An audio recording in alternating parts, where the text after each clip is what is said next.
Appreciation of modern Arabic പോയട്രിയുടെ മൂന്നാമത്തെ block realistic poetry. അതിലൊന്നാമത്തെ unit അൽ മദ്രസത്തുൽ വാഖിയ്യ വ തതവ്വുറുഹ, realism and it's development. നമ്മൾ ഈ ഒരു യൂണിറ്റിൽ പഠിക്കുന്നത് എന്താണ് റിയലിസം, അത് അറബി സാഹിത്യത്തിൽ ഏത് രൂപത്തിലാണ് വികസിച്ചു വന്നത് എന്നുള്ള കാര്യമാണ്. നമ്മൾ അറബി സാഹിത്യത്തിൻ്റെ പ്രത്യേകിച്ച് കവിതയുടെ വിവിധ ധാരകളെക്കുറിച്ച്, കവിതാ രചനാ രംഗത്തുണ്ടായിട്ടുള്ള വിവിധ വ്യത്യസ്തമായ ശൈലികളെക്കുറിച്ച് ആണ് ചർച്ച ചെയ്ത് വരുന്നത്.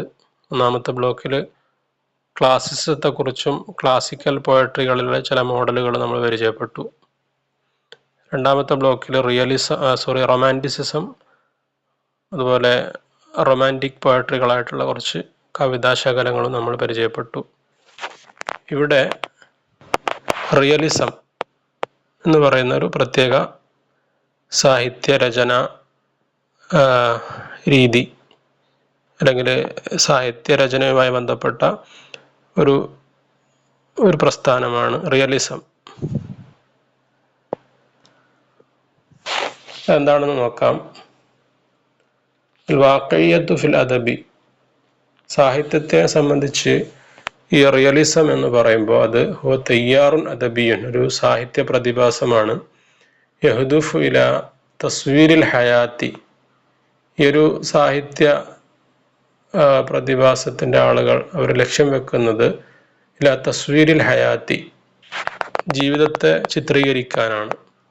എങ്ങനെ? കമാഹിയ, ജീവിതം എങ്ങനെയാണോ അതുപോലെ, ജീവിതം, അതിൽ നടക്കുന്ന സംഭവങ്ങൾ, അതിൻ്റെ ആസ്പെക്റ്റുകളൊക്കെ അതേപടി ചിത്രീകരിക്കുക. കമാഹിയ ഫിൽ വാഖി, അത് റിയൽ ലൈഫിൽ എങ്ങനെയാണോ അതേപോലെ. ബി അക്ബരി ദിഖത്തിൻ വസിദ്ഖിൻ മുംകിനൈനി, സാധ്യമായ അത്ര സത്യസന്ധമായിട്ടും അതിൻ്റെ ഒരു സൂക്ഷ്മമായ അർത്ഥത്തിലും എങ്ങനെയാണോ ജീവിതം ഉള്ളത് അതേപടി സാഹിത്യത്തിലൂടെ ആവിഷ്കരിക്കുക എന്നുള്ളതാണ് റിയലിസം കൊണ്ട് ലക്ഷ്യമാക്കുന്നത്. അൽ അദബുൽ വാഖി, ഒരു റിയലിസ്റ്റിക് ലിറ്ററേച്ചർ അത് പരിശ്രമിക്കുന്നത് ഇലാ തഖ്ദീമി സൂറത്തിൻ വാഖിയ്യ വ മൗദൂഇയ്യ ലിൽ ആലമി വൽ മുജ്തമഇ വൽ ബശരി, ലോകവും ഓരോ സമൂഹവും മനുഷ്യനും ഇതിനെക്കുറിച്ചൊക്കെയുള്ള വസ്തുനിഷ്ഠമായ യാഥാർത്ഥ്യാധിഷ്ഠിതമായ ഒരു ചിത്രം ആളുകൾക്ക് പകർന്നു കൊടുക്കുക എന്നുള്ളതാണ് ഒരു റിയലിസ്റ്റിക് ലിറ്ററേച്ചർ ലക്ഷ്യം വെക്കുന്നത്. ദൂന തസീഫിൻ ഔ തജ്മീലിൻ, പൊടിപ്പും തൊങ്ങലൊന്നും ചേർക്കാതെ ഉള്ളതുപോലെ ആവിഷ്കരിക്കുക.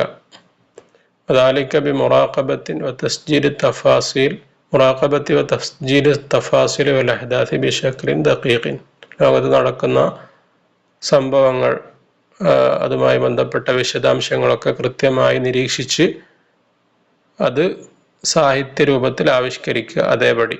അതാണ് ഈ വാഖിയ്യ കൊണ്ട് ഉദ്ദേശിക്കുന്നത്.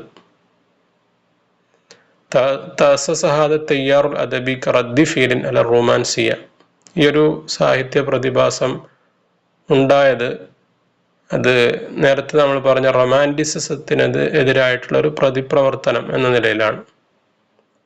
റൊമാൻറ്റിസിസം ഇതിൻ്റെ നേരെ എതിർവശത്ത് നിൽക്കുന്ന ഒരു സ്കൂളാണ്, ഒരു സ്കൂൾ ഓഫ് തോട്ടാണ്. അതായത് റൊമാൻറ്റിസിസം പറയുന്നത് ലോകത്ത് നടക്കുന്ന സംഭവങ്ങളെ പറയലോ അല്ലെങ്കിൽ സമൂഹത്തെ കൂടുതൽ ഉത്ബദ്ധരാക്കലോ ഒന്നുമല്ല സാഹിത്യത്തിൻ്റെ ഒരു എസൻസ് എന്ന് പറയുന്നത്. മറിച്ച് സാഹിത്യം എന്നുള്ളത് ഒരു സാഹിത്യകാരൻ്റെ ആത്മാവിഷ്കാരമാണ്, അവൻ്റെ വൈകാരികതകളുടെ ഭാവനാത്മകമായ ഒരു ആവിഷ്കാരമാണ് സാഹിത്യം എന്നൊരു കാഴ്ചപ്പാടിൽ നിന്നുകൊണ്ടാണ് റൊമാൻറ്റിസിസം മുന്നോട്ട് പോയത്. അതിനെതിരായിട്ടുള്ളൊരു പ്രതിപ്രവർത്തനം, ഒരു പ്രതികരണം എന്ന രീതിയിലാണ് ഈ ഒരു റിയലിസം എന്ന് പറയുന്ന സാഹിത്യ പ്രസ്ഥാനം ഉടലെടുത്തത്. التي كانت تميل إلى التخيل والخيال والهروب من الواقع. റൊമാൻറ്റിസിസം എന്ന് പറയുന്നത് അത് പലപ്പോഴും അതിൻ്റെ ഒരു ടെൻഡൻസി എന്ന് പറയുന്നത് ഇങ്ങോട്ടാണ്, ഭാവനകളിലേക്കും അതുപോലെ റിയൽ ലൈഫിൽ നിന്നുള്ള ഒളിച്ചോട്ടം അതിലേക്കുമാണ് അവരുടെ ഒരു ടെൻഡൻസി ഉള്ളത്. അപ്പം അതിനെതിരായിട്ടാണ് റിയലിസം വരുന്നത്. റൊമാൻറ്റിസിസത്തിനെതിരായിട്ടാണ് അതിനെതിരായിട്ടുള്ളൊരു മൂവ്മെന്റ് എന്ന അർത്ഥത്തിലാണ് റിയലിസം മുന്നോട്ട് വരുന്നത്.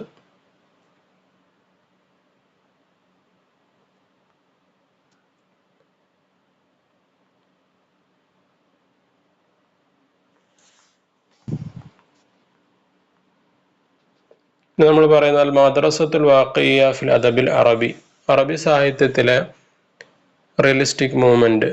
غلبت النزعة الرومانسية على الشعر العربي في المدة الواقعة بين الحربين العالميتين. രണ്ട് ലോക മഹായുദ്ധങ്ങൾക്കിടയിലുള്ള കാലഘട്ടത്തിൽ അറബി സാഹിത്യത്തിലും അറബി കവിതകളിലൊക്കെ മികച്ചു നിന്നത് എന്താണ്? റൊമാൻറ്റിസിസം ആയിരുന്നു. എന്നാൽ ثم ظهرت في الحياة, പിന്നീട് മനുഷ്യന്മാരുടെ ജീവിതത്തിൽ പ്രത്യക്ഷപ്പെട്ടു അവാമിൽ ജദീദ, ഒരു പുതിയ ചില എലമെന്റുകൾ, പുതിയ ചില ഘടകങ്ങൾ. അമലത്ത് അല ഇൻഹിസാരി തയ്യാർ റൊമാൻസിയ, അതിൻ്റെ ഫലമായിട്ട് റൊമാൻറ്റിസിസം എന്ന് പറയുന്ന ആ ഒരു ട്രെൻഡ് പതിയെ പതിയെ ഇല്ലായ്മ ചെയ്യപ്പെട്ടു. ബുറൂസിൻ നസ്അത്തിൽ വാഖിയ്യ, അതോടൊപ്പം അതിൻ്റെ സ്ഥാനത്തേക്ക് റിയലിസം എന്ന് പറയുന്നൊരു ട്രെൻഡായിട്ട് കടന്നു വന്നു. വദാലിക അല അഖാബി അൽ ഹർബിൽ ആലമിയത്തി സാനിയ, രണ്ടാം ലോക മഹായുദ്ധത്തിൻ്റെ തൊട്ടുടനെയുള്ള ആ ഒരു കാലഘട്ടത്തിലാണ് റിയലിസം പ്രചാരം നേടുന്നത്. അസ്ബാബ് ളുഹൂറിൽ മദ്രസത്തിൽ വാഖിയ്യ, ഈ റിയലിസം പ്രത്യക്ഷപ്പെടാനുള്ള ചില കാരണങ്ങൾ ഉണ്ട്. അറബി സാഹിത്യത്തിൽ റിയലിസം വരുവാനുണ്ടായ ചില കാരണങ്ങൾ. ഒന്നാമത്തത് മാ ഹദസഹുൽ ഹർബുൽ ആലമിയത്തു സാനിയ മിൻ തഗയ്യുറാത്തിൻ സിയാസിയ വജിത്തിമാഇയ, രണ്ടാം ലോക മഹായുദ്ധത്തിന് ശേഷമുണ്ടായിട്ടുള്ള രാഷ്ട്രീയ സാമൂഹ്യ സാഹചര്യങ്ങളിലായിട്ടുള്ള മാറ്റങ്ങളാണ് ഒന്നാമത്തത്. ആളുകൾ വലിയ വലിയ പ്രയാസത്തിലും ബുദ്ധിമുട്ടുകളിലൊക്കെ ആകുന്ന ആ ഒരു സിറ്റുവേഷൻ. അപ്പം അതിനെ എന്ത് ചെയ്യണം? ലോകത്ത് നടക്കുന്ന വേദനാത്മകമായിട്ടുള്ള യുദ്ധാനന്തരം ഉണ്ടായിട്ടുള്ള സാഹചര്യങ്ങളെ സാഹിത്യത്തിലൂടെ ആവിഷ്കരിക്കണം എന്നുള്ള ഒരു നില വന്നു. പിന്നെ രണ്ടാമത്തത് സിറാഉൽ മദ്ഹബി ബൈനൽ മുഅസ്കറൈനിൽ അറബി വശർഖി, ചിന്താപരമായ സംഘട്ടനം ഏത് തമ്മിൽ? ബൈനൽ മുഅസ്കറൈനിൽ അറബി വശർഖി, പാശ്ചാത്യരും പൗരസ്ത്യരും തമ്മിലുള്ള, പാശ്ചാത്യ ലോകത്തുള്ള ചിന്തകന്മാരും പൗരസ്ത്യ ലോകത്തെ ചിന്തകന്മാരും തമ്മിലുള്ള ചിന്താപരമായ സംഘർഷം അന്ന് ഉണ്ടായിരുന്നു. പല വിഷയങ്ങളിലും ഉണ്ടായിരുന്ന ഡിബേറ്റുകൾ. പിന്നെ മൂന്നാമത്തെ ഹറക്കാത്തു തഹറുൽ സിയാസി വൽ ഇജ്തിമാഇ ഫി ആസിയ വ ഇഫ്രീഖിയ, ഏഷ്യയിലും ആഫ്രിക്കയിലും ഒക്കെ ഉണ്ടായിരുന്ന സോഷ്യൽ പൊളിറ്റിക്കൽ ലിബറേഷൻ മൂവ്മെന്റുകൾ, സ്വാതന്ത്ര്യ പ്രസ്ഥാനങ്ങൾ. പിന്നെ ഇന്തിഷാറു സഖാഫാത്തി ദാഇയ ഇല തഹറുറി വ ഹുഖൂഖി ശഅബി, അതുപോലെ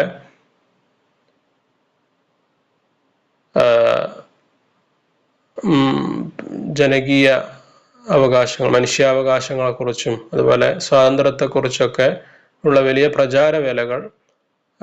പ്രചാരണ പ്രവർത്തനങ്ങൾ അന്ന് വ്യാപകമായിരുന്നു. പിന്നെ ഹസീമത്തുൽ അറബ് ഫി ഫലസ്തീൻ, അറബ് ഇസ്രായേൽ വാർ നടന്നിട്ടുണ്ടായിരുന്നു അന്ന്, അറബികളും ഇസ്രായേലും തമ്മിലുള്ള യുദ്ധം. അപ്പം അന്ന് അറബികൾ പരാജയപ്പെടുകയാണ് ഉണ്ടായത്.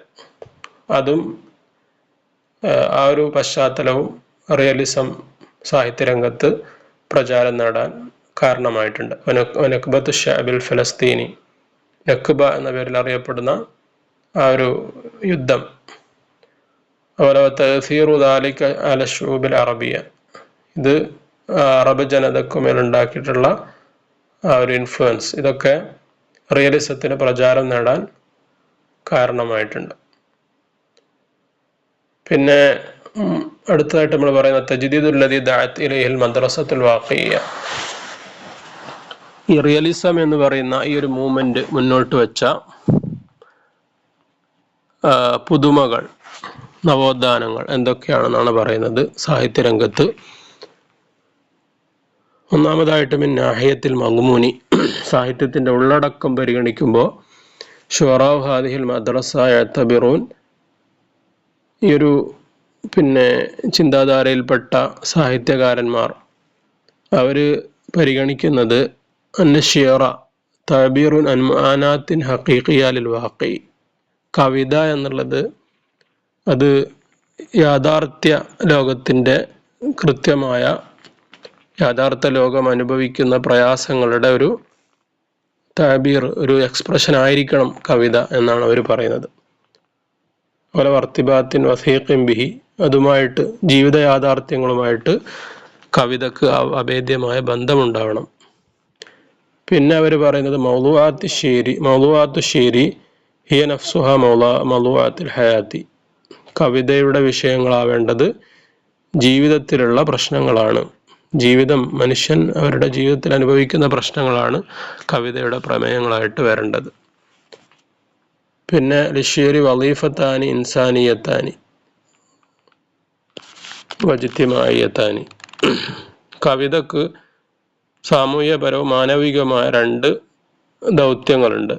അതൊക്കെയാണ്. ഒന്നാമത്തത് മുഹാറബത്തു സൈഫി വൽ ഫസാദി വത്തഖല്ലുഫി ഫിൽ മുജ്തമഇ, സമൂഹത്തിലെ പിന്നാക്കാവസ്ഥകളെയും അതുപോലെ അഴിമതിയെയും അതുപോലെ ദുഷ്പ്രചാരണങ്ങളെയൊക്കെ പ്രതിരോധിക്കുക. പിന്നെ മുആസറത്തു ഹറക്കാത്തി തഹറൂർ സിയാസി വൽ ഇജ്തിമായി, രണ്ടാമത്തെ ലക്ഷ്യം എന്താണ്? രണ്ടാമത്തെ അതിൻ്റെ ഒരു ദൗത്യം എന്ന് പറയുന്നത് മുആസറത്തു ഹറക്കാത്തി തഹറൂർ സിയാസി വൽ ഇജ്തിമായി, സാമൂഹിക രാഷ്ട്രീയ സ്വാതന്ത്ര്യ പ്രസ്ഥാനങ്ങളെ പിന്തുണക്കുക, അവരുടെ കൂടെ നിൽക്കുക. ഇതാണ് ഈ 2 ലക്ഷ്യങ്ങളാണ് കവിതയുടെ ലക്ഷ്യങ്ങളായിട്ട്, കവിതയുടെ ധർമ്മങ്ങളായിട്ട് ആയിട്ടുള്ള സാഹിത്യകാരന്മാർ, റിയലിസ്റ്റിക് സ്കൂൾ ഓഫ് തോട്ടിലെ ആളുകൾ കാണുന്നത്. പിന്നെ ദഅവത്തു ഇലാ ഹയാത്തിൻ അഫ്ളൽ തസൂദുഹൽ അദാലത്തു വസ്സലാം, ലോകത്ത് കൂടുതൽ നീതിയും സമാധാനവും കളിയാടുന്ന ഒരു ജീവിത വ്യവസ്ഥയിലേക്കുള്ള ക്ഷണം, അതും ഈ റൊമാൻറ്റിക് സ്കൂൾ ഓഫ് തോട്ടിൻ്റെ അവരുടെ സാഹിത്യത്തിൻ്റെ ഉള്ളടക്കമായിട്ട് നമുക്ക് കാണാവുന്നതാണ്. മിന്നാഹിയത്തി ഷക്ലി, അതേസമയം തന്നെ ഘടനാപരമായിട്ട് നോക്കുമ്പോൾ ഫശുഅറാഉ ഹാദിഹിൽ മദ്റസ, ഈ റിയലിസ്റ്റിക് സ്കൂൾ ഓഫ് തോട്ടിൽ വരുന്ന കവികൾ അവർ ഗയ്യറു ശക്ലൽ ഖസീദത്തി, ഖസീദയുടെ പരമ്പരാഗതമായിട്ടുള്ള സ്ട്രക്ചറിനെ അവർ മാറ്റം വരുത്തി. വതരീഖത്തി ബിനാഇഹ, കവിത എഴുതുന്നതിൻ്റെ രീതിയെയും വമൂസീഖാഹ, അതിൻ്റെ സംഗീതത്തെയും വസായിലി തഅബീരി, അതിലെ ആവിഷ്കാര രീതികളെയൊക്കെ അവർ ചെറുതായിട്ട് മാറ്റം വരുത്തിയിട്ടുണ്ട്. അത് എന്തൊക്കെയാണെന്ന് നോക്കാം. അസ്ബഹത്തിൽ ഖസീദത്തു ബിനാഅൻ ശുഊരിയൻ, ഖസീദ കവിത എന്നുള്ളത് അത് മാറി അസ്ബഹത്തിൽ ഖസീദ ആയി തീർന്നു. ബിനാഅൻ ശുഊരിയൻ,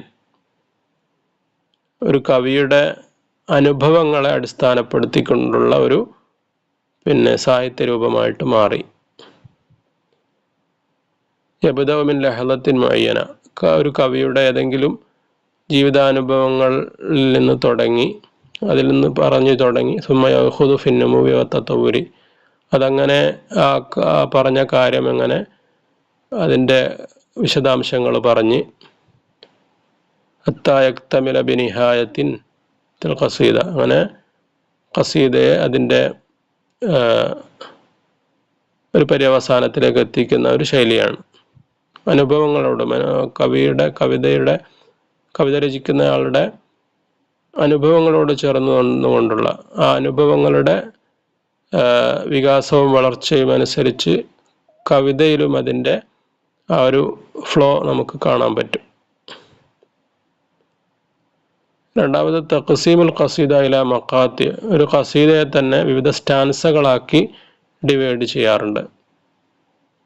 പിന്നെ ഹല്ല സത്തുറു ഷീരി മഹല്ലൽ ബൈത്തി, സാധാരണഗതിയിൽ അറബി കവിതകൾ എന്ന് പറയുന്നത് പിന്നെ സത്തുറുകളായിട്ടാണ്, അത് 2 പാർട്ടുകളുള്ള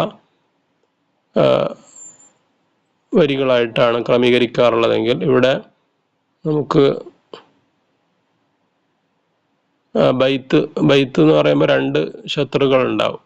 അതായത് 2 പാർട്ടുകളായിട്ടുള്ള ഒരു ഘടനയാണ് അറബി കവിതകൾക്ക് നമുക്ക് അതിൻ്റെ ഒരു പരമ്പരാഗതമായിട്ട് കാണാൻ പറ്റുക. എന്നാൽ അവിടെ ബൈത്തിന് പകരം ഇവിടെ സത്തുറുകളായിട്ട്, ലൈനുകളായിട്ടാണ്, ഒരു ലൈനിൽ സിംഗിൾ ആയിട്ടുള്ള ആ രൂപത്തിലാണ് ക്രമീകരിക്കുന്നത്.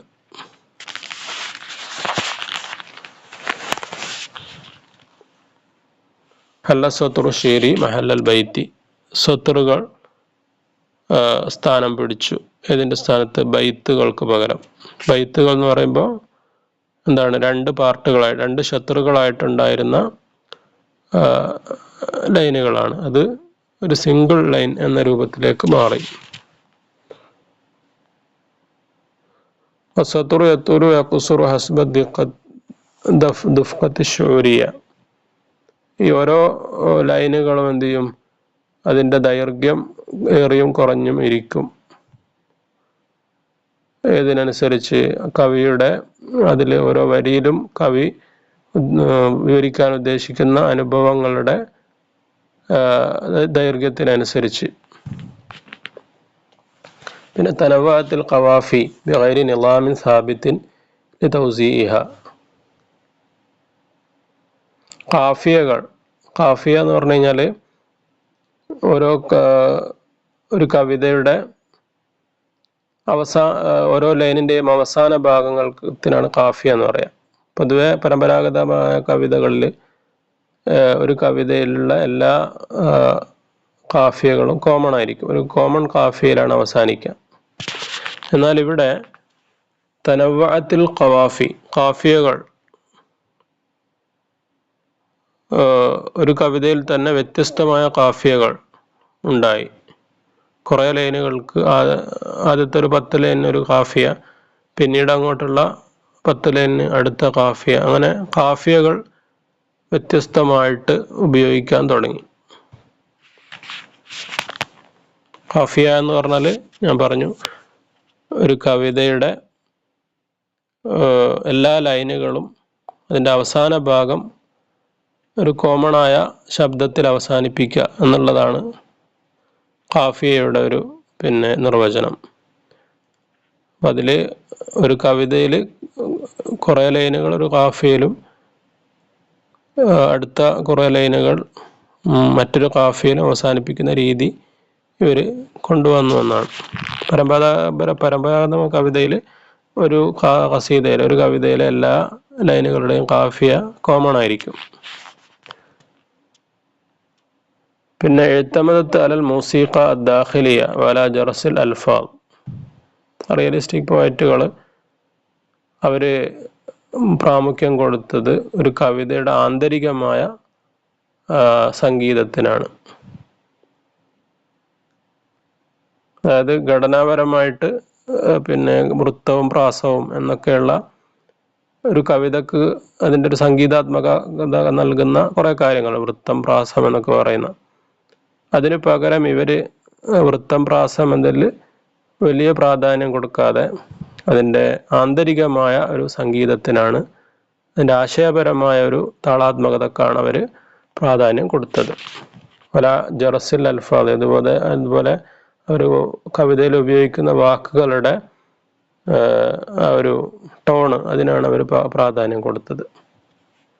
അൽഫാദും ഖരീബത്തും മിൻ ലുഗത്തിൽ ഹയാത്തി, അതുപോലെ അവർ കവിതയിൽ ഉപയോഗിക്കുന്ന വാക്കുകൾ വളരെ ലൈഫ് ടച്ചിങ് ആയിട്ടുള്ള, ലൈഫിനോട് ചേർന്ന് നിൽക്കുന്ന, മനുഷ്യ ജീവിതവുമായിട്ട് വളരെയധികം അടുത്ത് നിൽക്കുന്ന വാക്കുകളാണ് അവർ ഉപയോഗിക്കാറുള്ളത്. പിന്നെ റിയലിസ്റ്റിക് മൂവ്മെൻറ്റിൽ വരുന്ന കുറേ കവികൾ അവിടെ പരിചയപ്പെടുത്തുന്നുണ്ട്. ഈജിപ്തിൽ നിന്ന് Salah Abdul Sabur, Ahmad Abdul Muti Hijazi, ഫലസ്തീനിലെ ഫദ്വാത്ത് തൂഖാൻ, സൽമാൻ ഖദറാ, ലബനാനിലെ Khalil al Hawi, Yusuf al Khal, Ali Ahmad Sayyid തുടങ്ങിയ കുറച്ച് കവികളുടെ പേര് അവിടെ നിങ്ങൾക്ക് കാണാം.